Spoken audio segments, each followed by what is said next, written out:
आपके सामने 9 मई का वाक़या हुआ। 10 मई को पार्टी लीडर ने जनाब एक ट्वीट की कि उसके ऊपर जनाब जनाजे 6-7 उठाए गए। उसने कहा जी ये देखे कोई पटग्राम या पता नहीं किधर का रिमोट एरिया KPK का बताया कि यहाँ पर फ़ौज की फायरिंग से जनाब बंदे शहीद हो गए।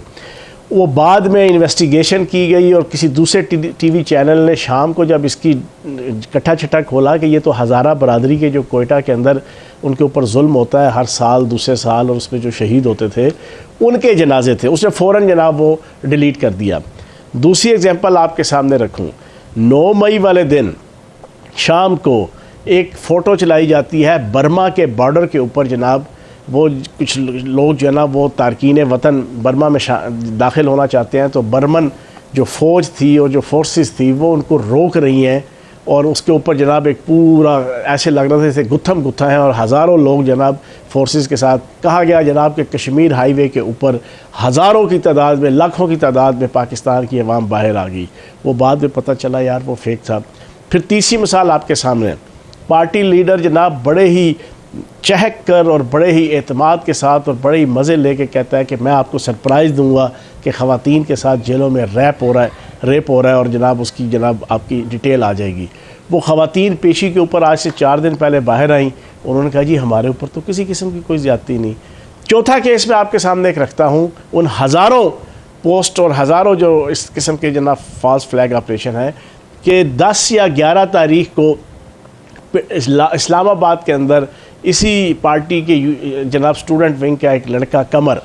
वो मारा जाता है। कहा उसको बुनियाद बना के पूरी दुनिया में ओवरसीज़ पाकिस्तानियों ने जो इस पार्टी से मुतल्लिक़ थे उन्होंने इंसानी हकूक़ की तंजीमें और जितनी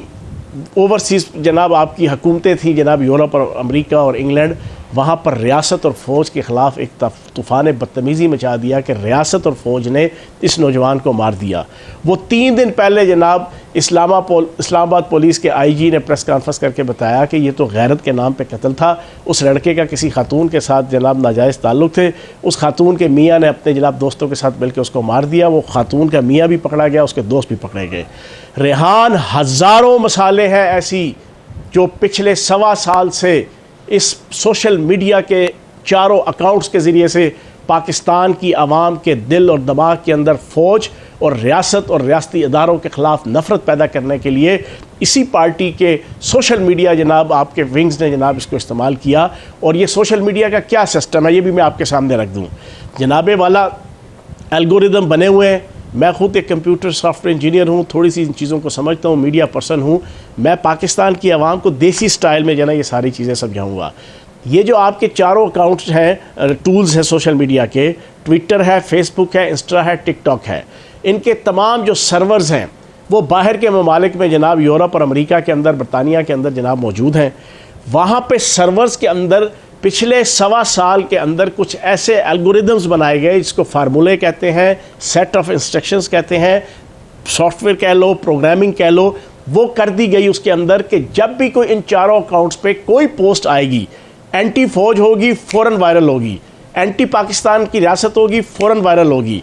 प्रो जनाब इस पार्टी की होगी तो जनाब फ़ौरन वायरल होगी, ज़रा सा जनाब प्रो पाकिस्तान होगी या प्रो फ़ौज होगी उसको जनाब बिल्कुल डिक्लाइन कर दिया जाएगा, कर्टेल कर दिया जाएगा। ये इस अंदाज से। और फिर आपके बाहर बैठे इसी पार्टी के जनाब वो जबरान इलियास नामी जो सोशल मीडिया हेड है और फिर बाकी पूरी टीम है और 30,000 के करीब जनाब पेड बेचारे बच्चे हैं, उनको इस्तेमाल करके और फिर पूरा ये एल्गोरिदम्स और पूरा ये आर्टिफिशियल इंटेलिजेंस के ज़रिए से 1.25 सालों में पाक फ़ौज के ख़िलाफ़ और रियासत के ख़िलाफ़ एक नफ़रत का तूफ़ान बदतमीज़ी, जाली, गलत, फेक किस्म की जनाब पोस्ट चढ़ा के, जिनमें से 5 मसाले मैंने आपके सामने रखे हैं। चौहान साहब, हज़ारों मसाले मौजूद हैं आज। हाँ चौहान साहब, ये राज मुझ पे वैसे आज मुनकशफ हुआ है कि आप सॉफ्टवेयर इंजीनियर हैं। अब आपने क्योंकि खामोशी तोड़ी दी है, अब ये कुफल तोड़ा है, तो जितनी मिसालें आपने रखी हैं ये फॉल्स फ्लैग ऑपरेशन की है, मनफी प्रोपेगेंडे की है, मनगढ़ंत प्रोपेगेंडे की और झूठ की है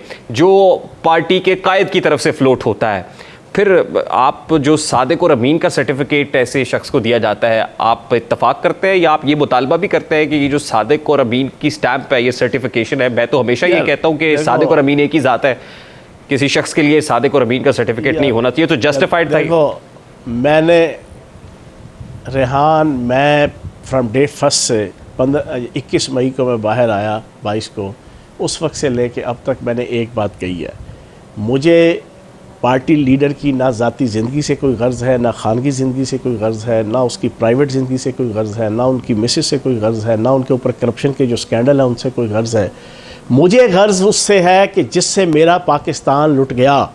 जिससे मेरी धरती माँ लुट गई, जिससे मेरे मुल्क की फ़ौज और रियासती अदारों को पूरी दुनिया के अंदर बदनाम कर दिया गया, जिसकी वजह से पाकिस्तान कमज़ोर हुआ, जिसकी वजह से पाकिस्तान की इकानमी और मईशत का सत्यानाश हुआ। फिर जो चीज़ें मैं समझता और जानता था और मुझे महसूस होती थी कि किस तरह फ़ॉरेन एलिमेंट्स, फ़ॉरेन एजेंसियाँ, मुल्क दुश्मन एजेंसियाँ, सोशल मीडिया के इस दज्जाली चौहान साहब, आज बानी तहरीक इंसाफ जनाब और उनके जो हामी हैं वो अमेरिका से मदद मांग रहे हैं और कांग्रेसमैन स्टेटमेंट्स दे रहे हैं कि जाके कांग्रेस के अंदर आवाज़ उठाएंगे, पिटिशंस जो है वो साइन कराई जा रही हैं। तो मेरा बड़ा सादा सा सवाल है कि उस वक्त जो हराम मुदाखलत थी, आज वो अमरीकी मुदाखलत हलाल हो जाएगी? और फिर इंसानी हुकूक की बात की जा रही है कि पाकिस्तान में इंसानी हुकूक की खिलाफ वर्जियाँ हो रही हैं। तो जो कश्मीर में होता है, बहरुल काहिल के साहिल पर चंद मुर्गाबियाँ मरती हैं तो अमन के लंबरदारों की जो इंसानी हुकूक के हिस्सा वो जाग जाती है। आपको लगता है कि ये इंसानी हुकूक का मामला है इस वक्त? देखें, जहाँ तक तो शहबाज गिल की बात है, ये फ़ॉरेन एलिमेंट है। मैं इस लफ्ज़ से लोग बहुत कुछ समझ जाएंगे, वो फ़ॉरेन एलिमेंट है। उसका एक एजेंडा था। वो जब आया था पाकिस्तान में, मैंने उसी वक्त पार्टी के अंदर भी लोगों को कह दिया था और मैंने बाखबर हलकों को भी बता दिया था कि ये एक फ़ॉरेन एलिमेंट है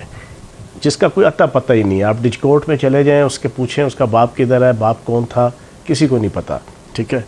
वो जिस एजेंडे पे है वो अपना काम कर रहा है, जो उसकी ड्यूटी फॉरेन एलिमेंट्स ने लगाई है। और अब सिंपल सा एक सवाल पूछूंगा, पेंटागन के ऊपर हमला हो जाए, इंडिया के आर्मी के जनाब हेडक्वार्टर पे हमला हो जाए, किसी मुल्क की आर्मी की इंस्टॉलेशन के ऊपर हमला हो जाए, उनके शहदा की जनाब जो तारीख़ी मकामात हैं उनके ऊपर हमला हो जाए या उनकी तनसीबात पे हमला हो जाए, कौन सा मुल्क है कि जो इसके ऊपर कंप्रोमाइज़ करेगा? कौन सी रियासत है जो इसके ऊपर कंप्रोमाइज़ करेगी? और फिर पाकिस्तान जैसा मुल्क जो एक दिफाई मुल्क है, हमारे चारों अतराफ़ से जनाब हमें एक ऐसे ममालिक के साथ हमारी हमसायगी है कि जिसके साथ हमारे कोई भी आइडियल ताल्लुकात ज़िंदगी में कभी नहीं रहे, और पाकिस्तान अपने सर्वाइवल की जंग फ्रॉम डे फर्स्ट से लड़ रहा है, और स्पेशली इंडिया, और फिर उस साइड से अफ़गानिस्तान, फिर उस साइड से ईरान। तो कहने का मकसद ये है कि पाकिस्तान की आर्मी के जो पाकिस्तान की मिडिल क्लास की एक नुमाइंदा अदारा है, जहां मेरे और आप जैसे पढ़े लिखे middle class, upper middle class, lower middle class, हत्ता के पुअर क्लास के बच्चे वो मेरिट के ऊपर सेलेक्ट होके लेफ्टिनेंट से लेके जनरल तक जो है ना वो पहुंचते हैं। वो अदारा जो पाकिस्तान की सरहदों की हिफाजत करता है, जो वो अदारा जिसके बच्चे और जवान वो ख़त अव्वल के ऊपर, बॉर्डर के ऊपर जो है वो हमारी पूरी कौम की जनाब वो नुमाइंदगी करते हुए वो जागते हैं और हम सोते हैं। आज भी मेरा बच्चा जो है वो राजस्थान के बॉर्डर के ऊपर जो है वो ड्यूटी दे रहा है और वो जागते हैं और मैं सोता हूँ और पूरा पाकिस्तान सोता है। और इस तरह लाखों बच्चे हैं जना जो पाक फ़ौज के और जवान हैं और अफसर हैं। अगर उनके ऊपर हमला हो और हमले की बुनियाद पे अगर किसी किस्म की कोई एक्टिविटी हो, तो शहबाज गिल जैसा फॉरेन एलिमेंट वो वहाँ जाके ये लॉबिंग करे कि पाकिस्तान के ऊपर पाबंदी लगाई जाए, पाकिस्तान की फ़ौजी इमदाद के ऊपर पाबंदी लगाई जाए, पाकिस्तान के जनाब माशी तौर पे पेज पुर्जे कसे जाएँ, तो मैं ये समझता हूँ कि इससे बड़ा ब्लंडर और कौन सा हो सकता है। तो इस किस्म की एक्टिविटीज़ हैं सोशल मीडिया से लेके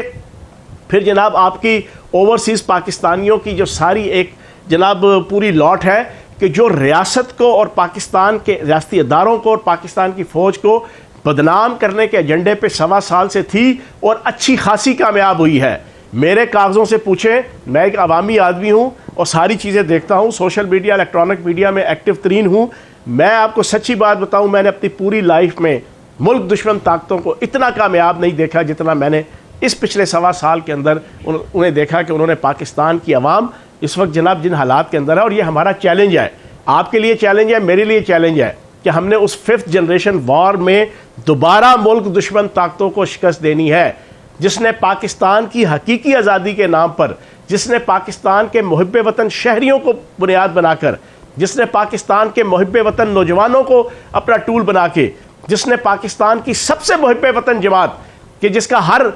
छोटे लेवल का बड़े लेवल का लीडर जो है वो एक मुहिब वतन शहरी था और है, उसको इस्तेमाल करके पाकिस्तान की जो है वो तबाही और बर्बादी का समा बना दिया। हमने उसके खिलाफ जंग लड़नी है।